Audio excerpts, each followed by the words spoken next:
welcomed a new athletic director to Purdue University. I told him he was coming into a very strong program with one obvious challenge, and that was to take Purdue football back to a position of national prominence. This is the first major coaching selection that's happened during my time at Purdue, and I don't have a basis of comparison, but I just have to tell you, based on everything I've learned about our new coach, everything I've learned about the process, the thoroughness, the degree of the amount of information that we had about him and other candidates, I am just totally confident that we have the man we've been looking for. He's been a winner his entire career as a player and a coach, a man of character and principle, all the things we value at Purdue. I'm just so very, very thrilled that he said yes, and so happy to welcome Jeff Brohm to Purdue University.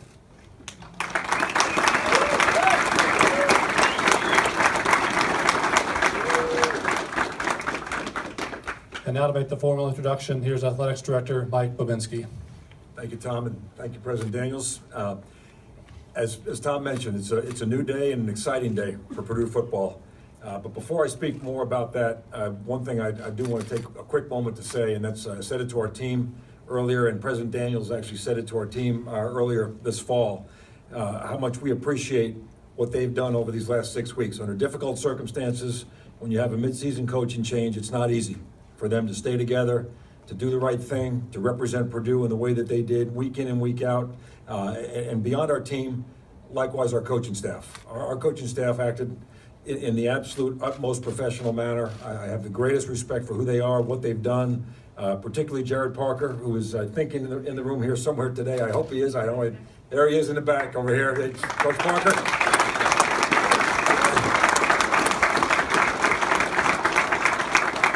We placed that group of men in a difficult set of circumstances, but they more than lived up to their obligations and their commitments as professionals, as teachers, as coaches, as leaders of young men, and I really appreciate that. Purdue appreciates that in every way. I also would tell you that I truly believe those last 6 weeks, while they didn't reflect the results on the scoreboard that we all want, were part of the process of turning this thing in the right direction. Things were different. Things had changed. Our players handled themselves in a different way, and in a way that to me sets the foundation for what we want to accomplish going forward. So again, I want to certainly give my thanks to all of that. We all recognize that it's been a tough stretch for Purdue football. Our community, our family, everyone associated are hungry for improvement and success, and that goes for everybody in this room, and I know that, we all know that. But it is, as President Daniels said, and as Tom mentioned earlier, it's a brand new day for Purdue football today. We've got a renewed and enhanced commitment to success, and that begins with President Daniels, with Chairman of the Board Mike Berghoff in the back of the room. Mike, thanks for all your help through this process. We are intent on building a championship organization, one that can compete in the Big Ten and beyond in the years ahead. I understand, we all understand, that it won't be easy. It won't be overnight, but it will in fact get done, and it will get done the right way, in a way that makes Purdue proud in the years ahead. The key ingredient in building that organization to a championship level, though, was finding the right head coach.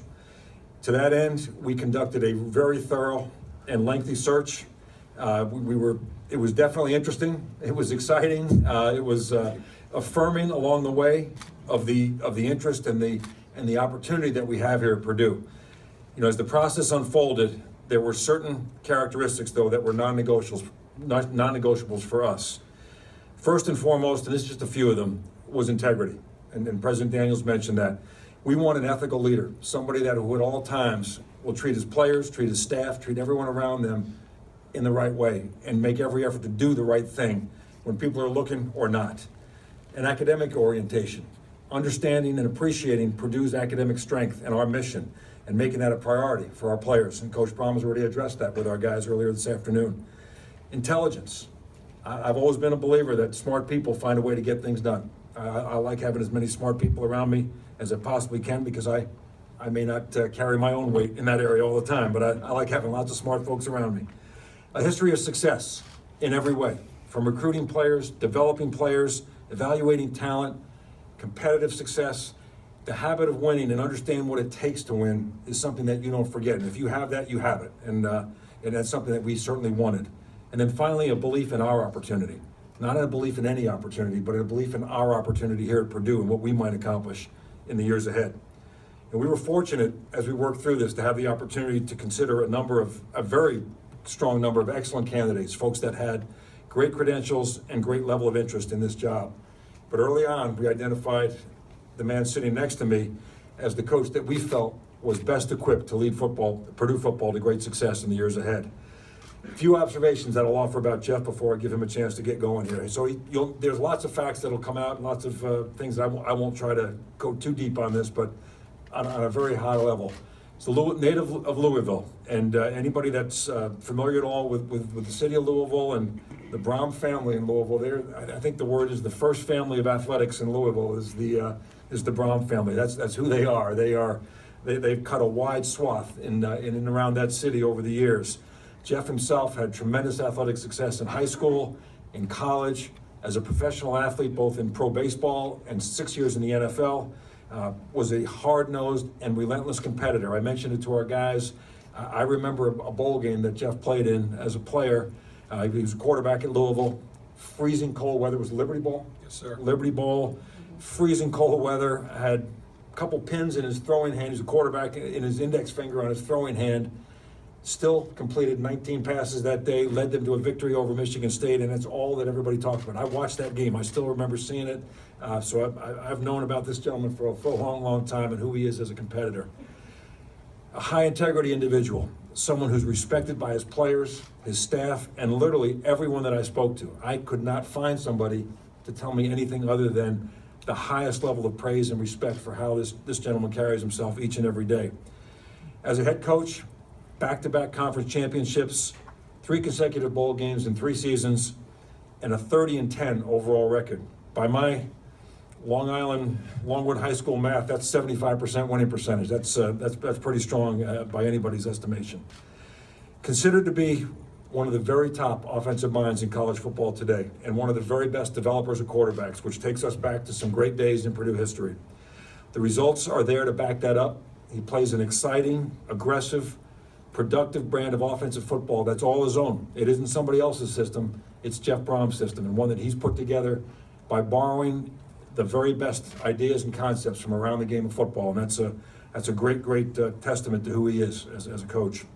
And then finally, a tremendous family man. He mentioned it to our team earlier, and I would tell you this: in our final conversation with Jeff, as we were getting this thing to what I was certainly hoping was the finish line. The last question he asked of us was, "Hey, I need to know that it's okay if my family is part of this, if they're around, because they matter to me." And President Daniels, before I could answer, President Daniels said, "We wouldn't have it any other way." And I think that says an awful lot again about who we are, but also about who Jeff Brohm is as an individual.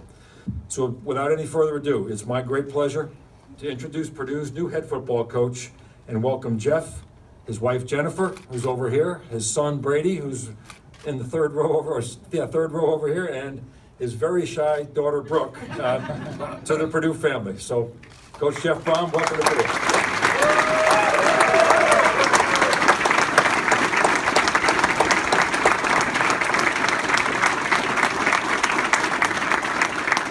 Well, thank you very much, Mike Babinski. Thank you, Mike Burkhoff, and definitely President Daniels. I appreciate the warm welcome and the nice things that were said about me. I'm definitely a product of a good family and people around me and the system I've been in, and I'm very fortunate to be here. But I just want to thank everyone for the warm welcome. You know, I'm extremely honored and excited to be the head football coach here at Purdue University.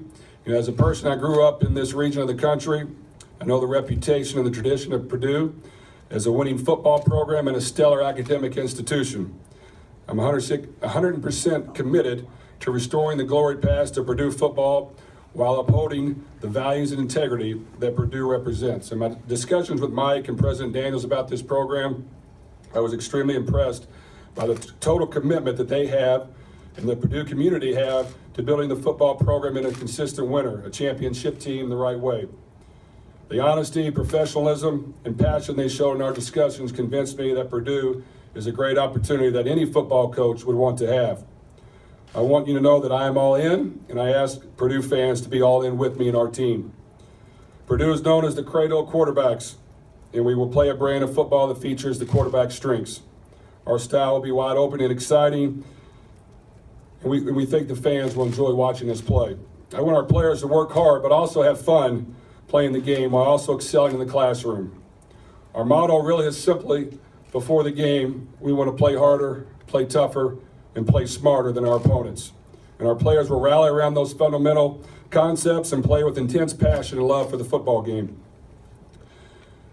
Before I close, I want to thank the people of Western Kentucky University, especially Athletic Director Todd Stewart, President Gary Ransdale, the Bowling Green community, and my WKU players, and for the opportunity, support, and total effort they gave me in our program. We accomplished a lot together, and they will always be family to me. I wish them the best and know that their program will continue to be successful, but I'm ready for a new challenge, and I'm excited to get things started in building a championship program here at Purdue, in the best conference in America, in the Big Ten.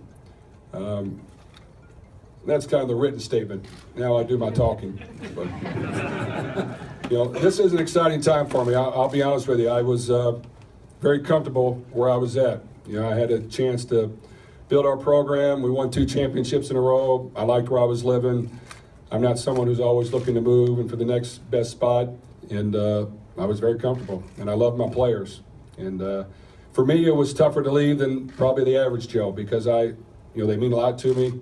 So today, I had to spend the time visiting with them and informing them of my decision. And it wasn't easy, but I think they understand. I gave my all while I was there. I think I have the program at a high level, and it can continue to succeed without me. One of the things I believe in, and I tell my players, is that each person in our organization is equally important.